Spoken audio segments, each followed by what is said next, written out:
اللهم صل على محمد وعلى ال محمد كما صليت على ابراهيم وعلى ال ابراهيم انك حميد مجيد اللهم بارك على محمد وعلى ال محمد كما باركت على ابراهيم وعلى ال ابراهيم انك حميد مجيد۔ السلام علیکم ورحمۃ اللہ وبرکاتہ۔ ہم سورہ آل عمران پڑھ رہے تھے۔ سورہ آل عمران کی آیت نمبر 61 تک ہم پڑھ چکے تھے۔ آیت نمبر 62 کیا ہے کہ یقیناً یہی بالکل صحیح سرگزشت ہے اور نہیں ہے کوئی معبود اللہ کے سوا، اور یقیناً اللہ تعالیٰ ہی ہے زبردست اور کمال حکمت والا۔ اب یہ اس سے پہلے جو ہم نے آیت نمبر 61 پڑھی تھی تو وہ یہی تھی کہ نبی کریم صلی اللہ علیہ وسلم سے فرمایا گیا تھا کہ آپ کے پاس جو علم آ چکا ہے اس کے بارے میں کوئی حجت بازی کرے تو پھر کیا کرو، آپ ان سے کہے کہ تم بھی اپنے بیٹوں کو بلاؤ، ہم بھی بلاتے ہیں، عورتوں کو بلاؤ، ہم بھی بلاتے ہیں، ہم بھی آ جاتے ہیں، تم یہ سب مل کر دعا کرتے ہیں کہ جو ان میں سے جھوٹا ہو اس پر لعنت ہو۔ لیکن انہوں نے کیا کیا کہ یہ جو ہم مباہلہ کے بارے میں ہم نے پڑھا تھا کہ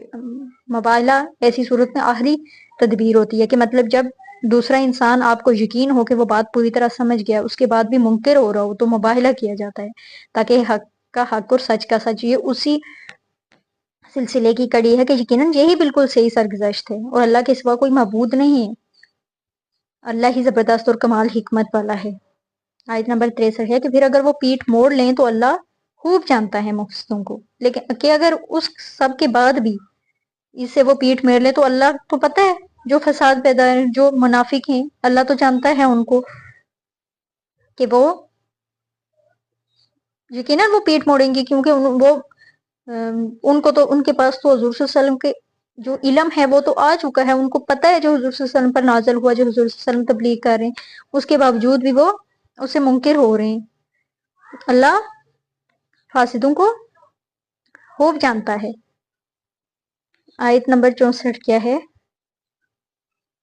اے نبی کہہ دیجئے اہل ایمان، اہل کتاب، آؤ ایک ایسی بات کی طرف جو ہمارے اور تمہارے درمیان بالکل برابر ہے۔ کیا ہے وہ؟ کہ ہم اللہ کے سوا کسی کی بندگی نہ کریں گے اور اس کے ساتھ کسی چیز کو شریک نہ ٹھہرائیں گے، اور نہ ہم میں سے کوئی ایک دوسرے کو اللہ کے سوا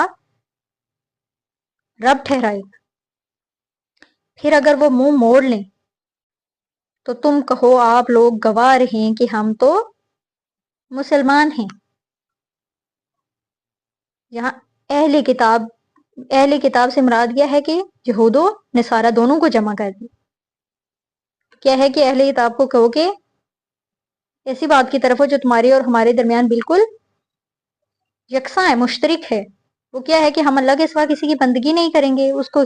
ساتھ کسی کو شریک نہیں ٹھہرائیں گے، تو ہم میں سے کوئی ایک دوسرے کو اللہ کے سوا رب نہیں ٹھہرائے گا۔ اب اس پر رسول صلی اللہ علیہ وسلم نے کیا فرمایا ہے؟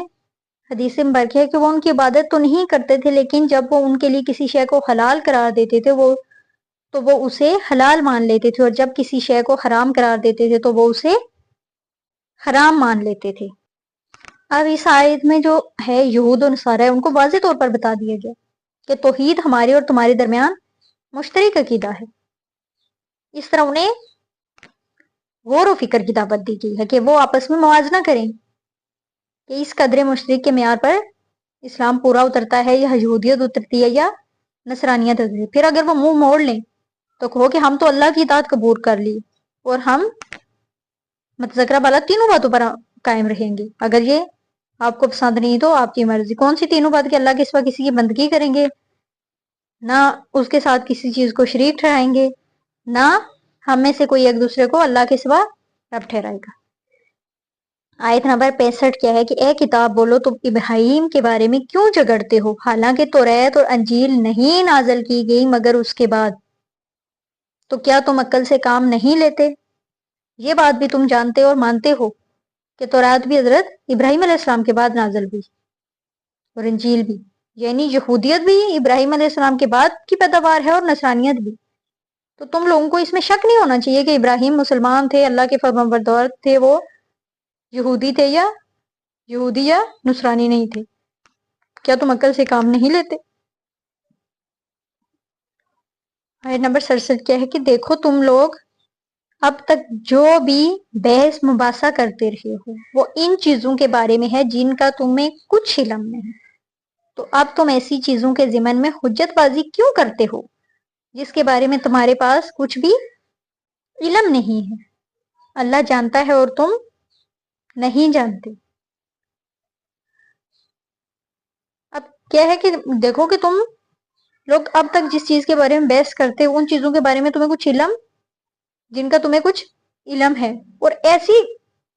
چیزوں کے ضمن میں بھی کیوں کرتے ہو کہ جس کے پاس تمہارے پاس کچھ علم ہی نہیں ہے، ان چیزوں کے پاس تمہارے پاس کوئی دلیل ہی نہیں ہے، کوئی علمی بنیاد ہی نہیں ہے۔ اللہ جانتا ہے، تم نہیں جانتے۔ 67 کیا ہے؟ تمہیں بھی اچھی طرح معلوم ہے کہ ابراہیم نہ تو یہودی تھے نہ نصرانی، بلکہ وہ تو بالکل یکسو ہو کر اللہ کے فرما بردار تھے اور نہ وہ مشرکوں میں سے تھے۔ جس وقت قرآن نازل اس میں عربوں کے تین جو تھے وہ اہم گروہ، یعنی مشرکین عرب، یہودی اور نصرانی، یہ تینوں اپنے آپ کو حضرت ابراہیم علیہ السلام سے منسوب کرتے تھے۔ اب جو مشرکین عرب تھے وہ اسماعیل علیہ السلام کی نسل سے ہونے کی کہتے تھے، اس لیے ہمارا رشتہ ابراہیم علیہ السلام سے ہے۔ اس طرح یہودی اور نصرانی بھی ملت ابراہیمی کے دعوے دار تھے، لیکن قرآن نے دو ٹوک انداز میں فرما دی کہ ابراہیم نہ یہودی تھے نہ نصرانی تھے اور نہ ہی مشرکین میں سے تھے، بلکہ وہ مسلمان تھے۔ آیت نمبر 68 کیا ہے کہ یقیناً ابراہیم سے سب سے زیادہ قربت رکھنے والے لوگ تو وہ ہیں جنہوں نے ان کی پیروی کی، اور اب یہ نبی حضرت محمد صلی اللہ علیہ وسلم اور جو ان پر ایمان لائے اس نسبت کے زیادہ حقدار ہیں، اور اللہ ان مومنوں کا ساتھی ہے۔ یعنی کیا کہ ابراہیم علیہ السلام سے سب سے زیادہ قربت رکھنے والے لوگ وہ لوگ ہیں، یہ ان کو جواب دیا جا رہا ہے جو تین گروہ تھے جنہوں نے ان کی پیروی کی، اور اب جو نبی کریم صلی اللہ علیہ وسلم پر ایمان لا رہے، تو اللہ مومنوں کا، اہل ایمان کا حامی اور مددگار ہے، پشتنا ہے، حمایتی ہے۔ آیت نمبر 69 کیا ہے کہ اہل کتاب کا ایک گروہ آرزو مند ہے کہ تمہیں کسی طرح گمراہ کر دیں، اور وہ نہیں گمراہ کر سکیں گے مگر اپنے آپ کو، لیکن انہیں اس کا شعور نہیں۔ کہ کیا ہے کہ مسلمانوں کو مخاطب ہو کے فرمایا جا رہا ہے کہ کیا ہے کہ اہل کتاب میں سے ایک گروہ کی تو یہ آرزو ہے کہ تم کو کسی نہ کسی طرح سیدھے راستے سے ہٹا دیں، جبکہ کیا ہے کہ وہ اپنے سوا کسی کو بھی گمراہ نہیں کرتے، مگر ان کو اس بات کی سمجھ نہیں ہے کہ وہ تو خود کو ہی گمراہ کر رہے ہیں، کسی کو گمراہ نہیں کر رہے۔ اے اہل کتاب، تم کیوں اللہ کی آیات کا انکار کرتے ہو جبکہ تم خود گواہ ہو کہ اہل ایمان سے مخاطب ہو کے کہہ رہے ہیں کہ اہل کتاب کیوں اللہ کی انکار، انہی اہل کتاب کو کہ جو جن کے بارے میں اوپر آیت میں ہم پڑھ رہے ہیں کہ تم جو ہے کیوں گمراہ کرتے ہو اپنے آپ کو۔ یہاں دراصل کیا ہے، نبی کریم صلی اللہ علیہ وسلم کی پاکیزہ زندگی اور صحابہ کرام کی زندگیوں پر آپ کی تعلیم و تربیت کے حیرت انگیز اثرات اور وہ بلند پایہ مضامین جو قرآن میں ارشاد ہو رہے تھے، یہ ساری چیزیں اللہ تعالیٰ کی ایسی روشن آیات تھیں۔ جو شخص انبیاء کے حوالے سے اور کتب آسمانی کے حوالے سے کے طرز سے واقف ہو، اس کے لیے ان آیات کو دیکھ کر ہی حضور صلی اللہ علیہ وسلم کی نبوت میں شک کرنا مشکل تھا۔ اب یہ واقعہ ہے کہ بہت سے اہل کتاب یہ جان چکے تھے کہ حضور صلی اللہ علیہ وسلم بھی وہ نبی ہیں جن کی آمد کا وعدہ انبیاء سے جو سابقین تھے انہوں نے کیا تھا، حتیٰ کہ کبھی کبھی حق کی زبردست طاقت سے مجبور ہو کر ان کی زبانیں آپ صلی اللہ علیہ وسلم کی اس طاقت اور آپ کی پیش کردہ تعلیم کے برحق ہونے کا اعتراف تک کر گزرتی تھی۔ اس وجہ سے قرآن بار بار ان کو الزام دیتا ہے کہ اللہ کی جن آیات کو تم آنکھوں سے دیکھ رہے ہو، جن کی حقانیت تم پر خود گواہی دیتے ہو، ان کو تم قصداً کیا کرتے ہو کہ اپنے نفس کی شرارت سے جھٹلا رہے ہیں، لیکن کیا ہے کہ وہ اپنے لیے ہی خسارہ کر رہے ہیں، کسی دوسرے کے لیے اس میں کوئی نقصان نہیں ہے۔ آیت نمبر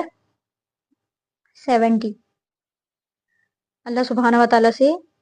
دعا ہے، التجا ہے کہ ہم جو پڑھتے ہیں اس پر ہمیں عمل کرنے کی بھی توفیق عطا، اس پر عمل ہمارے لیے آسان فرمائے۔ وما علینا الا البلاغ المبین۔ السلام